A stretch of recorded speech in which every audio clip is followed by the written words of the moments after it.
So in Mariupol, in Azovstal, the big steel works thing there are supposedly, maybe 1,000, maybe 2,000 Azov battalion men, Ukrainian soldiers who are trapped there.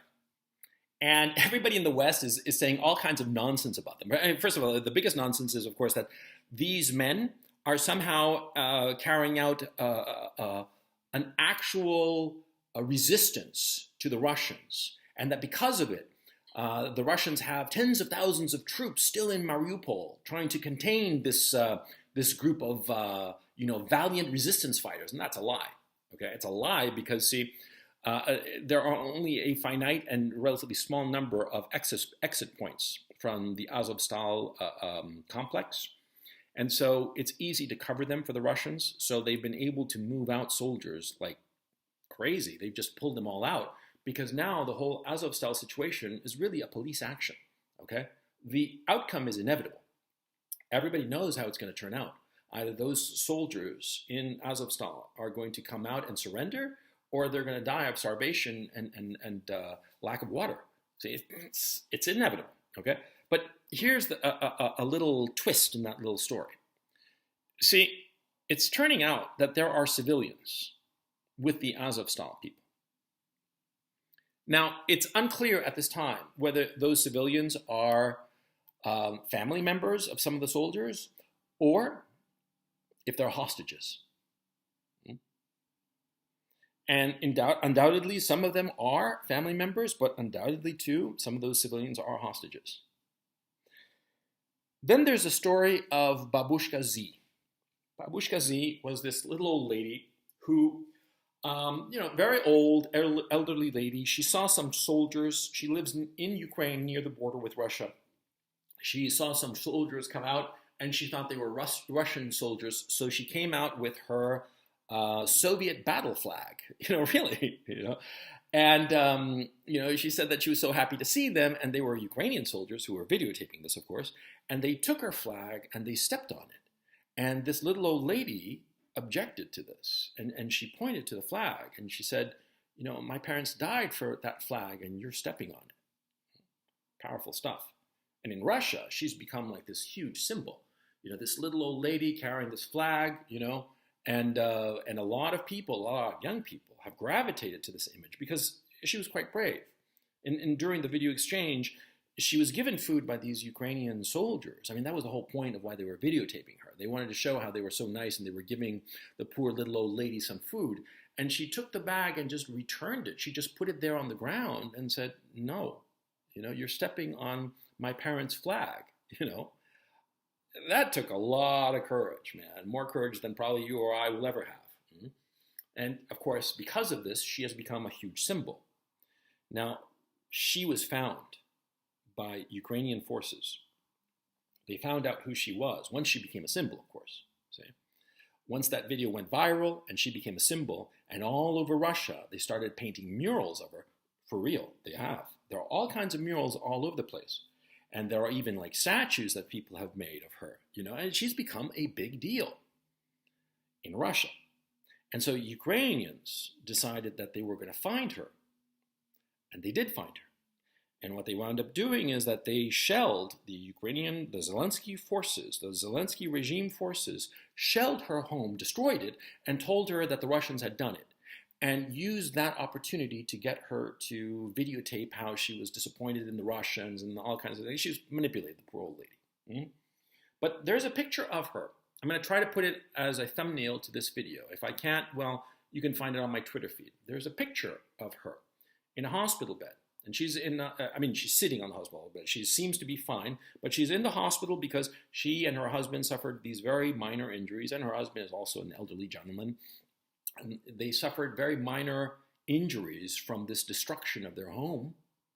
And so they're in this hospital, and they're being interviewed by this fat, piggy-like man with like a scraggly beard, a scraggly brownish blonde beard, and he's got that piggy face of like really cruel bastards. You know the kind I'm talking about. Those guys who like smile at you, but they're real cruel. They're real evil bastards. You know what I'm talking about, right?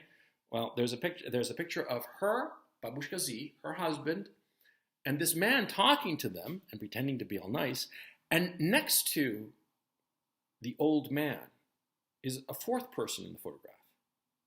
And this guy is wearing a mask, like a balaclava, right? Covering, and only his eyes are revealed. And below, in the mouth covering part, he has like the teeth of a skull, you know? I mean, like really scary looking. And he's this big gorilla type guy, really just huge. And he's sitting next to the old man. And the guy, the old man is sitting here, right? And this big gorilla has like a thumb up, but his other hand is kind of like underneath. And you can't quite see it, but it looks as if he's holding a gun. And, you know, the old man and the old lady, they don't look particularly happy. They look kind of scared. That's the mentality of the Zelensky regime. Hostages. They take hostages and they use people's humanity and decency against them. One could argue that this entire war, the Zelensky regime has taken the Ukrainian people hostage and used them as human shields. In the Azovstal plant, those quote-unquote resistance fighters, they say that they are willing to exchange 15 civilians for 1 ton of food. For every 15 civilians, they want a ton of food so they can continue their resistance. They're using the people as human shields, bargaining with their lives, bargaining with the lives of these civilians for some food so they can hold out longer and magically be saved. They can't be saved. It's over. It's over for them, right? But they are using people as human shields. I personally know people with family in Mariupol, and they told me weeks ago how Zelensky regime forces, Azov battalion scumbags, were using people as human shields, and if any of these civilians tried to escape, they would get shot at, their cars riddled with bullets. And I know these people from before this war, okay? I had personal relationships with them that had nothing to do with this war. And so they're not going to lie to me. They're telling me the truth. And this was weeks ago in Mariupol. And the people coming out of Mariupol are telling everybody, far and wide, every single civilian, they will tell you the exact same thing, that the Azov battalion, the people who are holed up in the Azovstal steel plant right now, the so-called resistance fighters, were thugs using civilians as human shields. And that's the way the Zelensky regime operates. They use civilians as human shields. They have used the entire country as a human shield. The Zelensky regime is evil. Zelensky himself, at best, you could say that he's an actor being puppeteered by other more powerful forces, at best. At worst, you can say he's in on this evil. He's just as evil as them. And the fact that he has over $500 million of net worth and luxurious homes in Italy and Miami, that tells you all you need to know. The guy is a scumbag.